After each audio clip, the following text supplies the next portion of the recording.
دیکھیے،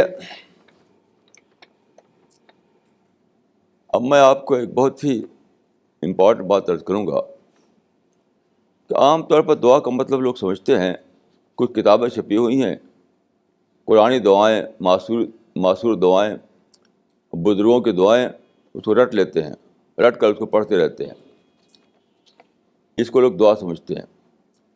یہ سچی دعا نہیں ہے، یہ تو میرے نزدیک لپ سروس ہے۔ اگر آدمی مخلص ہے تو اس کا کچھ نہ کچھ اس کو ثواب مل جائے گا، لیکن حقیقی دعا یہ نہیں ہے۔ حقیقی دعا کیا ہے وہ بتاتا ہوں آپ کو ایک حدیث کی روشنی میں۔ دیکھیے، ایک حدیث ہے، آپ نے فرمایا، پرافٹ نے فرمایا، من فتح لہو باب الدعاء فتحت لہو ابواب الرحمہ۔ من فتح لہو باب الدعاء فتحت لہو ابواب الرحمہ۔ جس آدمی کے لیے دعا کا ڈور کھل گیا تو اس کے لیے رحمت کے، بلیسنگ کے دروازے کھل گئے۔ جس آدمی کے لیے دعا کا دروازہ کھول دیا گیا اس کے لیے بلیسنگ کے دروازے کھول دیے گئے۔ اس پر غور فرمائیے، یہ کون سی دعا ہے؟ اتنی بڑی بات ایسی دعا کے لیے نہیں ہو سکتی جو لپ سروس ہو، کہ آپ نے رٹ لیا، رٹ کر پڑھ دیا تو سارے بلیسنگ کے دروازے آپ کے لیے کھل گئے۔ آپ سوچئے کہ ایسا ہو سکتا ہے؟ یہ تو خدا کی رحمت کا کو انڈر اسٹیمیٹ کرنا ہے۔ یہ ایک انسان بھی اس سے خوش نہیں ہوتا کہ آپ رٹ کر کے جا کے اس کے سامنے دہرا دیں اس کو، تو انسان بھی خوش نہیں ہوگا۔ انسان بھی اپنے خزانے کے دروازے نہیں کھولے گا آپ کے لیے، کہ رٹے ہوئے الفاظ جا کر اس کے سامنے دہرا دیں تو انسان اپنے سارے خزانے کھول دے، کبھی ایسا نہیں ہوگا۔ تو آپ خدا کو کیا سمجھتے ہیں؟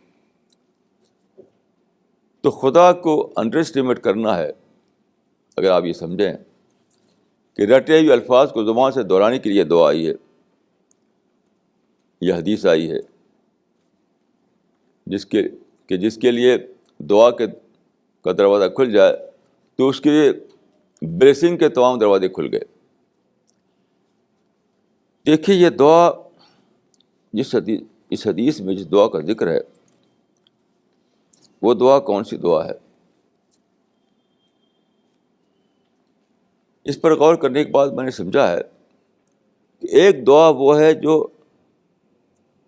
شبدوں کو یاد کر کے بولی جاتی ہے،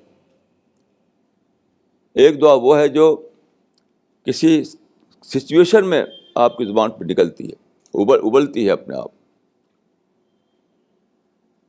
کوئی سچویشن کریٹ ہوتی ہے، اس سچویشن میں آپ کا مائنڈ ایکٹیویٹ ہوتا ہے، اس میں نکل پڑتی ہے وہ دعا آپ کی۔ وہ اس دعا کے لیے بات کہی گئی ہے۔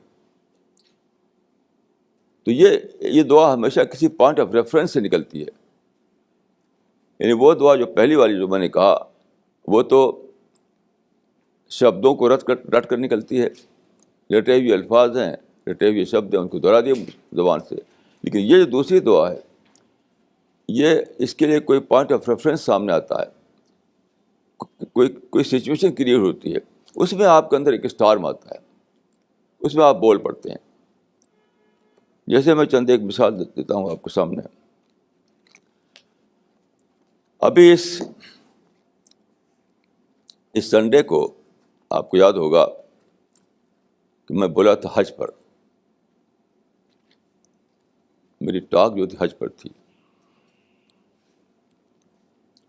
حج کے بارے میں بولتے ہوئے میں نے کہا کہ وہاں جو لوگ جاتے ہیں تو وہاں حاضر ہوتے ہیں کہتے ہوئے لبیک اللہم لبیک، لبیک اللہم لبیک، اے خدا ہم حاضر ہیں، اے خدا ہم حاضر ہیں۔ یہ کہتے ہوئے سارے لوگ عرفات کے میدان میں اکٹھا ہو جاتے ہیں۔ گویا کہ خدا کی ایک پکار تھی اور ساری دنیا سے مسلمان نکلے خدا کے سچے بندے یہ کہتے ہوئے کہ خدا تیری پکار پر ہم حاضر ہیں. تو میں نے بتایا تھا کہ یہ پکار کیا ہے؟ یہ دعوت اللہ کی پکار ہے. میں نے عرض کیا تھا کہ حضرت ابراہیم، حضرت اسماعیل، حضرت ہاجرہ، یہ تین جو تھے یہ دعویٰ فیملی کہا تھا میں نے ان کو، جیسے کرسچن ہولی فیملی کہتے ہیں. تو میں نے کہا تھا کہ یہ دعویٰ فیملی تھی، دعویٰ فیملی. حضرت ابراہیم وہ شخص تھے جنہوں نے انٹرنیشنل لیول پر دعوت کا کام پھیلایا، پھر اپنی پوری فیملی کو جھونک دیا، پوری فیملی کو جا کے ڈیزرٹ میں بسا دیا. تو یہ اس کو میں نے کہا تھا دعویٰ فیملی. تو یہ میں نے تقریر کی کہ تاریخ میں ایک دعویٰ فیملی وجود میں آئی، اس نے جو سرگرمیاں دکھائیں دعوت کے راستے میں، اسی کو ریہرسل کرنے کے لیے لوگ حج میں جاتے ہیں. وہ علامتی طور پر اسی کا ریہرسل ہے. یعنی حج از اے ریہرسل آف دعویٰ ورک، جو کہ اس دعویٰ فیملی کے ذریعے وہاں پر اس ایریا میں پیش آیا تھا.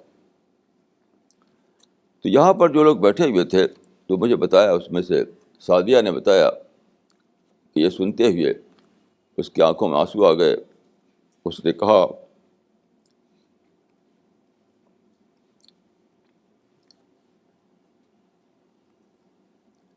کہ خدا یہ جو ٹیم ہے یہاں پر ہے، یہ ٹیم بھی لبیک کہتے ہوئے تیری طرف آ رہی ہے، تو بھی اس کو بھی تو اسی گروپ میں شامل کر لے. وہ جو گروپ جس نے انٹرنیشنل سطح پر کام کیا، جس نے دعویٰ ورک کی ایک تاریخ بنائی، جس کو ہر سال حاجی جا کر کے وہاں ریہرسل کے روپ میں اس کا عہد کرتے ہیں کہ ہم اسی طریقے سے دعوت کا کام کریں گے. تو اس نے کہا کہ خدایا ہم بھی لبیک کہتے ہوئے حاضر ہیں، ہم کو اس دعویٰ گروپ میں شامل کر لے اور ہمیں بھی دعوت کی توفیق عطا فرما. یہ ہے سچویشن میں دعا کا نکلنا. ایک وہ دعا ہے کہ آپ نے رٹ لیا کتاب میں، رٹ کر کے کہیں جا کے دہرا دیا،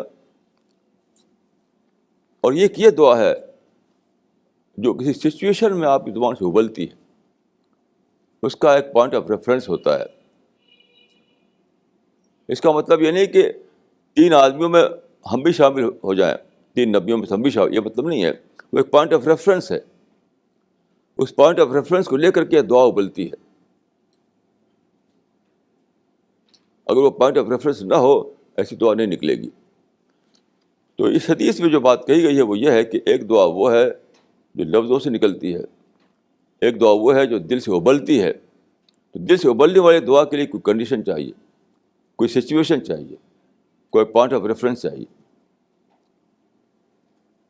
تو یہ دعا جس کو حاصل ہو جائے کہ اتنا زیادہ اس کا مائنڈ ایکٹیو ہو کہ مختلف قسم کی سچویشن پیش آئیں، اس میں ابل پڑے جذبات اس کے اندر سے، اور دعائیں اس منہ سے نکلنے لگیں.